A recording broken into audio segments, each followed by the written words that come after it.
Hello meet மித்மிதுன். அதனால தான் இந்த வீடியோவில் என்ன பார்க்க போகிறோம் அப்படின்னா, இது ஒரு நார்மல் ரியாக்ஷன் வீடியோஸ் நிறைய மீம்ஸ்லாம் எடுத்து வச்சிருக்கேன். சும்மா ஜாலியாக பார்த்து ரிலேட் பண்ணிக்கலாம். ஏன்னா லைஃப் கூட நிறைய ரிலேட் பண்ணுற மாதிரி தான் மீம்ஸ் இருக்குது. சும்மா ஜாலியாக பார்த்து ரியாக்ட் பண்ண போகலாம். வாங்க வீடியோ பார்க்க போகலாம். Me enjoying my life peacefully. மூஞ்சி கலவரத்தில் ஒரு பீஸ்ஃபுல்லாக she with her mood swings. தூக்கி போட்டு சாத்து ராயா ராயா அப்படின்னு சதுரி ஓட வேண்டியது தான். கொஞ்சம் எவ்வளோ பெரிய ஸ்ட்ராங்கான மஸ்குலினான மேனாக இருந்தாலும் அவங்களோட பொண்ணுக்கிட்ட அவங்களோட அந்த கேர்ள் கிட்ட பயப்படுறது தான் உசிதம். She with her mood swings. எதிரிக்கு கூட இந்த நிலைமை வரக்கூடாது. அப்படி என்ன நிலைமை? செமஸ்டர் எழுதும்போது ப்ரொஃபஸர் வந்து பக்கத்துலேயே நிற்காரு. உண்மைதான். பின்னாடிலாம் ஷீட் மாற்றிக்கிறானுங்க பார்த்தீங்களா? இது நடந்திருக்கு. எக்ஸாம் ஹாலில் எனக்கே நடந்திருக்கு. என்னையெல்லாம் வந்து ஒரு ப்ரொஃபஸர் வந்து பக்கத்துலேயே நின்றுட்டார். அவருக்கு தெரியும் நான் மினி ஜெராக்ஸ் கொண்டு வருவேன், காப்பி அடித்தா பாஸ் பண்ணுவேன் அப்படின்ட்டு. வந்து பக்கத்துலேயே நின்றுட்டாரு. என்ன பண்ணுறதுன்னு ஒன்றும் தெரில. அப்புறம் கடைசி 15 மினிட்ஸ்லாம் ஏதோ ஒரு தெய்வம் மாதிரி ஒரு மேம் வந்தாங்க. அந்த மேமுக்கு வந்து எங்கள் எல்லாத்தையுமே ரொம்ப பிடிக்கும். ரொம்ப ஒரு லீனியன்ட்டான ஒரு மேம். ஏய் ஒரு 5 நிமிஷம் தானே இருக்குது, டக்கு டக்குன்னு பாஸ் ஆக மாட்டேன்னு நினைக்கிறவன்லாம் பார்த்து எழுதிக்கோ அப்படின்னாங்க. தெய்வத்துக்கே மாறு வேஷமா. அந்த மேம்னால தான் நல்ல ஒரு இன்ஜினியரான அன்னைக்கு. இல்லாட்டி செமஸ்டரில் புட்டிருக்கோம் ஜஸ்ட் மிஸ். பாவம் அவனும் எவ்வளோ நேரம் தான் முழிப்பான், திணறுவான், எழுதுறதுக்கு யோசிப்பான். ஏன்னா இந்த ப்ரொஃபஸர்ஸ்லாம் வந்து சும்மா நின்று பார்க்கறது மட்டும் கிடையாது, என்ன எழுதுறான் இவன் அப்படின்னு எட்டி பார்க்கறது. நான்லாம் அப்போ தான் எழுதியிருப்பேன். பெண்ணே உந்தன் மெல்லிடை பார்த்தேன் நடரா பிரம்மன் கஞ்சனடி. பாட்டாக இருந்தாலும் அதில் 18+ எழுதுறது தான் நம்மளோட வழக்கம். ஆனால் அப்படி எழுதி நிறையா பாஸ் பண்ணியிருக்கேன். என்னத்தை பார்த்து கரெக்ட் பண்ணாங்களோ.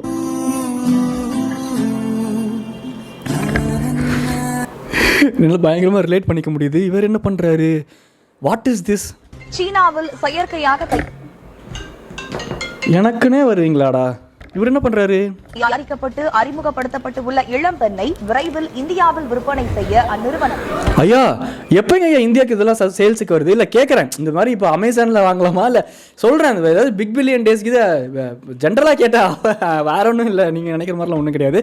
மை ஃப்ரெண்டா நம்ம மொத்த சொத்தை வித்தாச்சோம், அந்த பொம்மையை வாங்குவோம். நான் பரவாயில்ல, கொஞ்சம் சர்க்காஸ்டிக்காக தான் கேட்டேன். ஆனால் உண்மைதான்.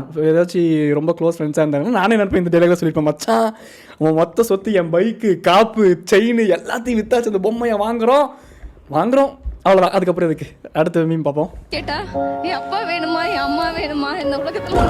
ஏய் விழாம தான் இரு. நானே அட்டன்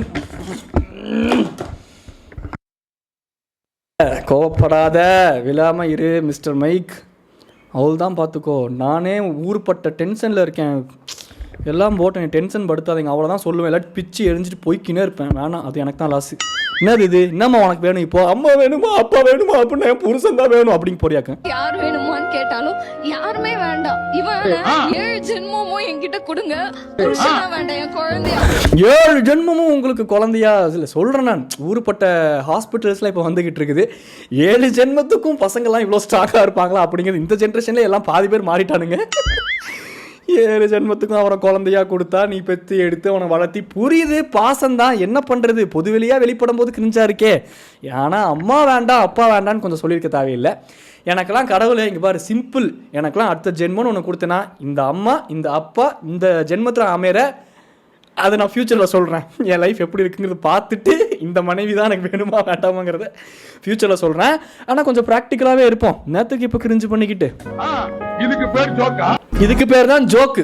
புரியுதா உங்களுக்கு? இந்த மாதிரிலாம் சும்மா எனக்கு இந்த 7 ஜென்மத்தில் எங்கள் அப்பா வேணுமா அம்மா வேணும்னா யாரும் வேணும், எனக்கு ஏன் புரிஞ்சு இது பேர் தான் ஜோக்கு. புரியுதா?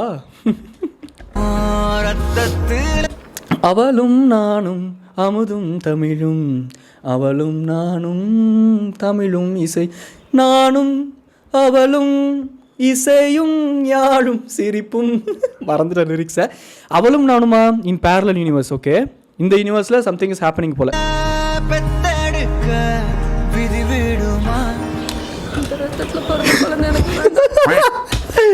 இந்த ரத்தத்தில் பிறந்த குழந்தை வேணாமா?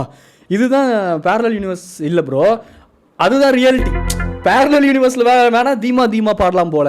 ஆனால் ரியாலிட்டியில் தான் கொஞ்சம் வாழ்க்கை நம்மளை வச்சு செய்தில்ல. உங்களையும் தான் என்னமோ எனக்கு மட்டும்தான் வாழ்க்கை வச்சது. எல்லா ஹியூமன்ஸாக பிறந்தாலே அப்படி தான். என்ன பண்ணுறது? போய் தொலைட்டும். போச்சு. ஐயோ ஏதோ அட்டாக் பண்ண போகிறான், ஒரு பொண்ணு பார்த்துருச்சு, கமான் போலீஸ்க்கு கால் பண்ணி அவனை காப்பாற்றுங்க, சிங்கப்பெண்ணு போடு, 911 கால் பண்ணிட்டேன் அப்படின்னு சொல்லிட்டு ஃபோனை காட்டுது, அவன் கட் பண்ணி விட்டான். அவ்வளோதான், சோலி முடிஞ்சுது. இருங்க பாய் அப்படிங்கிற மொமெண்ட்டில் உனக்கு வராதுமா, அவனை கொள்றதுக்கு முன்னாடி உனைய தான் கொள்ளுவான். All the best.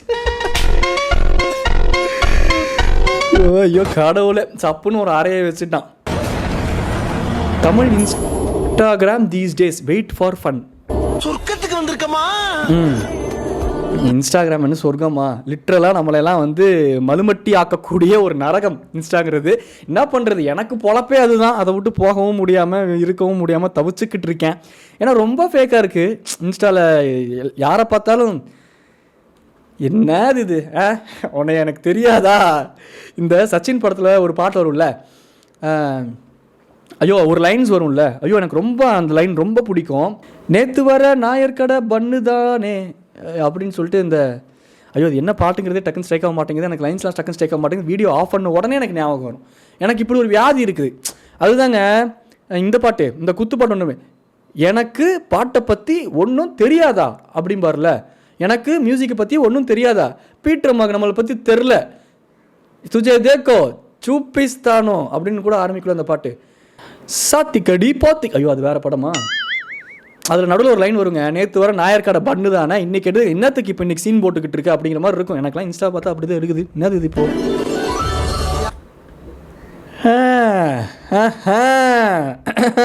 Okay okay நம்ம கூட்டம் தானா? ஓகே, சொர்க்கத்திலையும் ஜோடி மாறாம தெரியுதுங்களே. ஜோடி மாறினா தானே பிரச்சனை. சொர்க்கமாக இருந்தானே, நரகமாக இருந்தானே, 7 உலகமாக இருந்தானே, 7 ஜென்மமாக இருந்தானே, அவதான் முடிவு பண்ணிட்டா, அவள்தான். இது எந்தம்மா? இந்த அம்மாவா? அம்மம்மா சொர்க்கத்திலையும் மேக்கப் போடியே தெரியுது. அதை கழட்டினா யார் பாப்பா? மேக்கப்பை சொல்கிறேன். இது யாரு? தலைவா! நல்லா திவாகரன் அண்ணனோட பெரிய ஃபேன் நான். எனக்கெல்லாம் மிகப்பெரிய ஒரு காலத்தில் டைம் பாஸாக இருந்ததே தலைவர் தான். இப்போ கூட எனக்கெல்லாம் லைஃப்பில் ரொம்ப ஸ்ட்ரெஸ்ஸாக இருக்குது, போர் அடிக்குதுன்னா முடியல, தனிமையை நீ போட்டு வாட்டி வதக்குது கொல்லுது அப்படின்னா யூடியூப் எடுக்க வேண்டியது, டாக்டர் திவாகர் அண்ணா ஆக்டிங் வீடியோஸ், இன்டர்வியூ வீடியோஸ் அப்படின்னு போட்டு அதை பார்க்க வேண்டியது.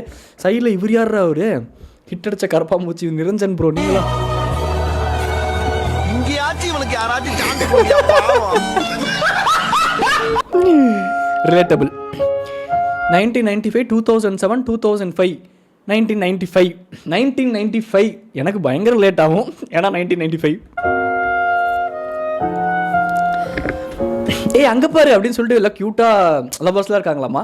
இந்த லவ்வர்ஸ்லாம் லவ் பண்ணுறது தூரமாக இருந்து பார்த்து ரசிக்கிறது 1995 ரொம்ப பிடிக்கும் போல். எனக்குலாம் செம்மையாக ரிலேட் ஆகுது.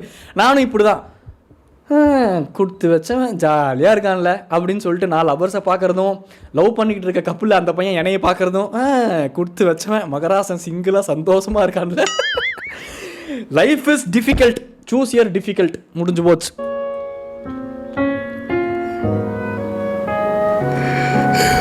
ஐயோ தர்ம சங்கடமான ஒரு சுச்சுவேஷன் தெரியுமா?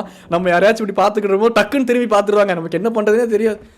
அப்படின்னு திரும்பும்போது அது ஒரு குஸ்கா சங்கடமான ஒரு விஷயம். இது இந்த அம்மா என்ன பண்ணுது? சார் சொல்லுங்க மேடம். சொல்லுங்க மேடம். ஹெல்ப் கேட் வந்திருக்கோம். அப்படியா? மென் வில் பி மென். அதானே, அதான் வேற என்ன, கரெக்டு தானே. இப்போது நான் என்ன சொல்கிறேன்னா, உதவி மனப்பான்மை ஜென்ரலாகவே ஆண்களுக்கு ஜாஸ்தியாக இருக்குங்க. அதுதான் நான் கன்வே பண்ண ட்ரை பண்ணுறேன், அதுதான் இந்த ரீல்ஸ்லையும் கன்வே பண்ண ட்ரை பண்ணுறாரு அவர். புரியுதா உங்களுக்கு? ஹெல்பிங் டெண்டன்சி தானே.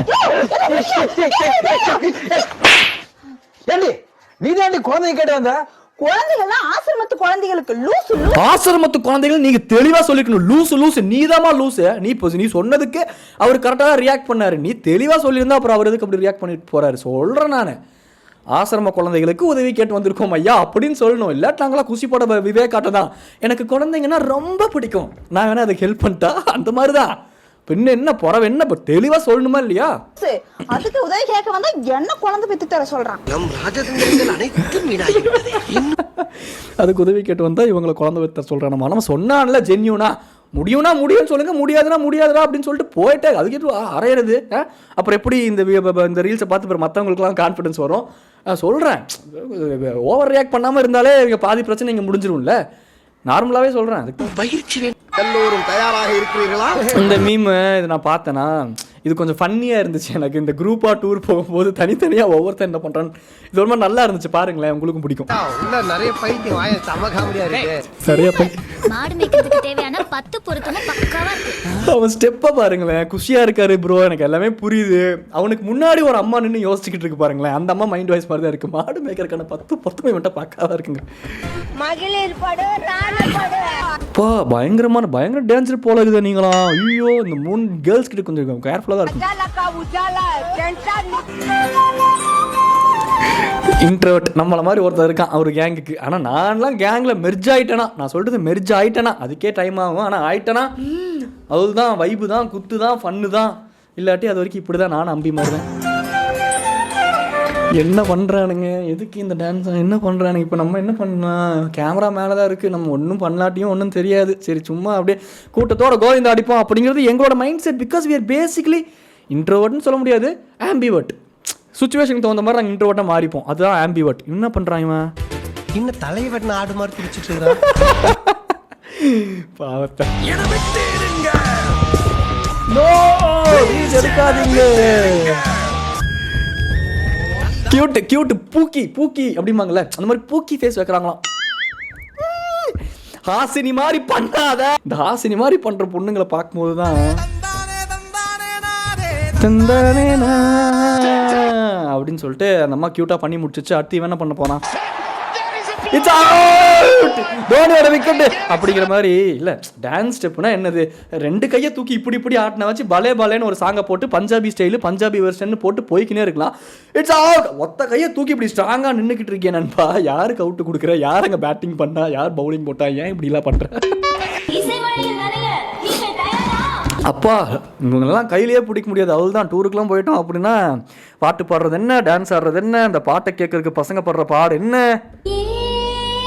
இதனால தான் நம்மலாம் டூர் போனால் பேசாமல் பசங்க கூட போனோமா, சின்ன பசங்களாக இருந்தாலும் வலிச்சு காரில் போட்டுன்னு போ, ஜாலியாக போனோமா, ஒரே வைப்பு, ஒரே குத்து, ஒரே dance, no judgements, no extra compliments, no extra confusions, no extra compliments. நான் சொன்னேன் கன்ஃபியூஷன்ஸ்க்கு இது காம்ப்ளிமெண்ட்ஸ்ன்றணும். ஜாலியாக அவள் தான் அப்படிதான். உங்க வீட்டு பிள்ளையா நினைச்சு நைஸ் ஓவராலாக அந்த டூர் போய் ஒவ்வொருத்தரும் எடுத்து பண்ணது நல்லா இருந்துச்சு. அதனால அதுக்கு ரியாக்ட் பண்ணும் அப்படின்னு நினச்சேன்.